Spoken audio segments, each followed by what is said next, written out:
Good morning and welcome to the 20th day in the 21-day Resiliency Series titled Embracing Your Personal Failures. It is good that you are here with us on the 20th day. We have one more day, and that is tomorrow. One more day to go for the 21st reason. I hope you are looking forward to the 21st reason. You are here today, so we are grateful that you're here today. And so we encourage you to look forward to the 21st reason tomorrow, which will cap off our 21-day resiliency series in how meaningfully we can get transported from the locations where we have failed to the locations where we will not just succeed, but where we will thrive. You and I have been through much. We have learned much. We have experienced much in our individual ways at different stages of our lives, and so we are not new to failure.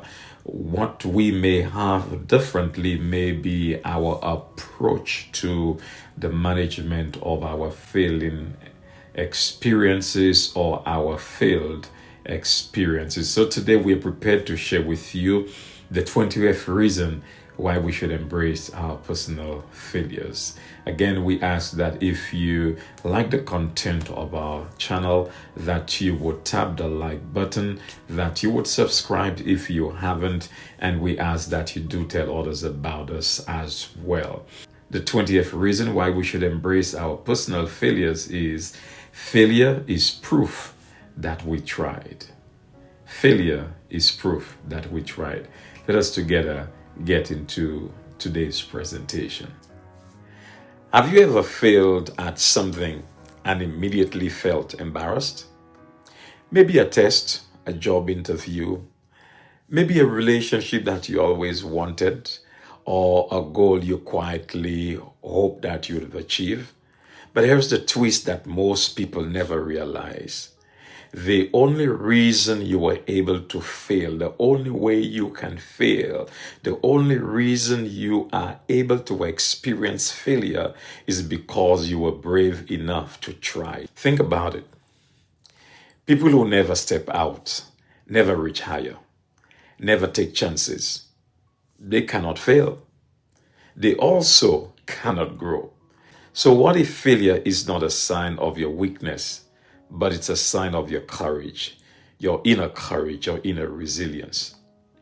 What I want to do today is to dive into why failure is one of the clearest proofs that you are on the right path, and why you should see it as evidence not of your limits, but of your bravery. What is your comfort zone? How long have you been in the comfort zone trap? What is it to you? Most people live inside what psychologists call the comfort zone. It is safe, it's predictable, it's familiar, and it's completely limiting. In your comfort zone, nothing new happens. Nothing new never happens. You repeat the same behaviors, achieve the same outcomes, experience the same routines. It's like walking on a treadmill. There's a lot of movement, but there's no physical progress outside of that area. But here's the catch. Inside your comfort zone, you cannot fail. And also bear in mind that you cannot improve because you're not doing anything new. Failure only happens when you step into what psychologists call the learning zone, the space where you try new things, where you risk getting them wrong, and where you stretch your capacity. Trying is that bridge that connects who you are now to who you'd like to become. And the moment you step onto that bridge, you open the door to failure, perhaps abject failure, but also to success. Phenomenal success, great recovery, and great growth. I know students who would refuse to try until they have been guaranteed an A. Students who would not turn in assignments, who would not complete school projects, j- just because they have not been guaranteed an A. I've been in school spaces of individuals who were a lot smarter than I am, smart students, street smart, and they had great potential. They had great backgrounds when I compare them to my childhood backgrounds, but they had one problem. They were awkward when it came to turning in assignments. They forgot to sign up for assignments. They didn't like the challenging assignments. Some of them did not feel good when they had to turn in assignments. In fact, some of them did not care to turn in assignments simply because some felt privileged enough to move from one level of success to the next because of the connections that they had. Fast forward to graduation, a lot of students don't make it to graduation not because they are not smart, not because they did not have it in them, but they avoided the embarrassment, they avoided the opportunities, they played it safe, they did not want to embrace what it would cost them to get to the point of graduation. Now compare that to another student, any student who would try everything: auditions, competitions, leadership roles, track and field roles, whatever it meant to get out of the comfort zone, whatever it is that they can try in order for them to get to the point of developing experiences, developing great skills, great confidence, embracing opportunities, would not let failure stop them. What's the difference between those two students, or those two different groups of students? The risk taking, the desire to try more. I'll tell you that failure is a trying ground. Think of failure like a gym. Huh? I like that. When you lift weights, the goal isn't to stay comfortable. I've alluded to that in the series before. It's really to push hard so that the muscles can experience stress, so that the muscles can grow, because that's how they will grow. If a weight feels effortless, it's not helping you. If a challenge feels effortless, it's not helping you either. Failure is just emotional weightlifting. It's your mind and character experiencing resistance so that you can get stronger. So every failed attempt is a rep.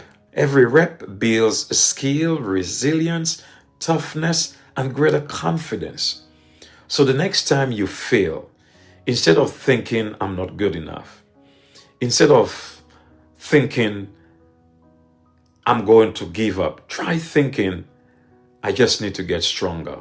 I just need to do more. Failure is evidence of inner courage. Here's the part that most people miss. I think sometimes they overlook it, but most people miss it. Trying means being vulnerable. Trying risk embarrassment. It means putting everything you have on the line. It means saying, I'm willing to grow even when growth feels uncomfortable. I'm willing to go through the pain of trying again and again. That's why failure is such clear evidence of bravery. Bravery is going after what can be scary. Anyone can stay safe. Anyone can avoid risk. Anyone can live quietly inside the walls of the comfort zone. Anybody can do it. Anyone can do it. But when you try, even once, you've already done something that is more courageous than the one who is in the comfort zone. You've risked it. You chose action over fear. You chose progress over avoidance. You chose becoming over hiding. You chose truth. You chose potential. You chose power. You chose rarity. You chose you over fear. And that's how it's going to be every year of your life. There are individuals who are just watching to see how you handle your failure. I alluded to that in the last presentation.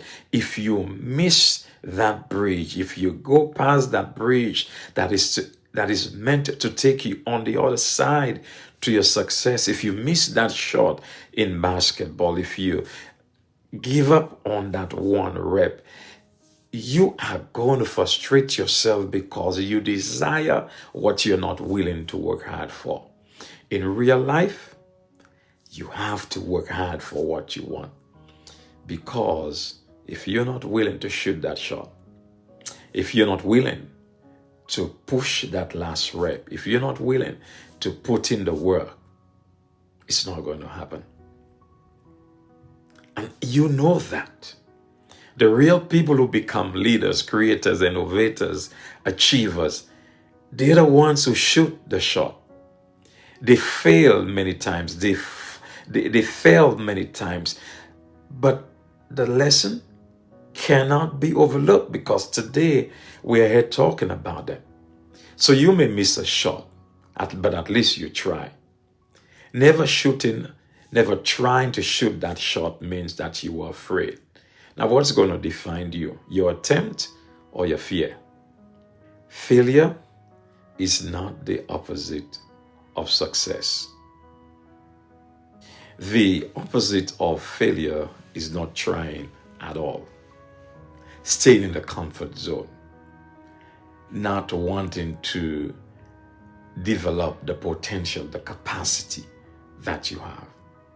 Success lives on the same path as failure, just further down the road, which means that you have to put in the effort. Every successful person you admire has failed more times than you can imagine. Athletes who miss thousands of shots, entrepreneurs who create companies that crash, file for bankruptcy, musicians who get rejected again and again, students who fail tests before getting better grades again and again. I am an example of a student who failed again and again, but never gave up. Failure is not the end. It's a step, it's a clue, it's a teacher, it's a motivator, it's the energizer. And the only people who succeed are the ones who don't quit after failing. So here's the truth that I want you to carry with you with all of what we've said today. Failure means you did something. You did not stay stagnant. You moved. You acted. You stepped into the unknown. You risked it all. You took a risk most people avoid. You did not allow your fear to shackle you. You did not allow your fear to destroy you. That makes you brave. So the next time you fail, I don't need you shrinking. I don't need you hiding. I don't need you beating up yourself. Instead, I need you to recognize that your failure really says something about you. It says that you tried. It says that you cared. It says that you were bold enough to step outside of your comfort zone, to go beyond your comfort zone. And that is exactly where growth begins. Failure is not your enemy. It's your evidence. That evidence that you're reaching for more, that you're going for more. So what do I say in closing? I say keep trying. I say keep growing. Every time you try, you get one step closer to the person you're meant to become. Don't give up on yourself. I don't know how many times I'm going to repeat it, but I'll repeat it until you get it. Do not give up on yourself, because in you lies success. Your success is going to be your reality, your experience, your personal experience, only when you have embraced your personal failure. Your fear of failing stands in the way of you embracing your success. Your fear of failure stands in the way of you crossing that bridge to the community of success. Today, I wish to thank you for coming by. This is day 20. As you begin this new day, as you venture out into this new day, remember your failure is a demonstration of you trying, you stepping out into the unknown. Have you experienced failure? Have you experienced embarrassment because you have failed? My recommendation is do not stop trying. Get up and go again. One more rep, or one more attempt, or one more book, one more page, another page. Complete that book. Complete that experience, and you will discover how much you can gradually achieve as you expose yourself to the possibilities that are in you. Failure points out your courage to try. We'll look forward to you joining us on day 21 when we close off with another compelling reason why we should embrace our personal failure. Have a phenomenal day.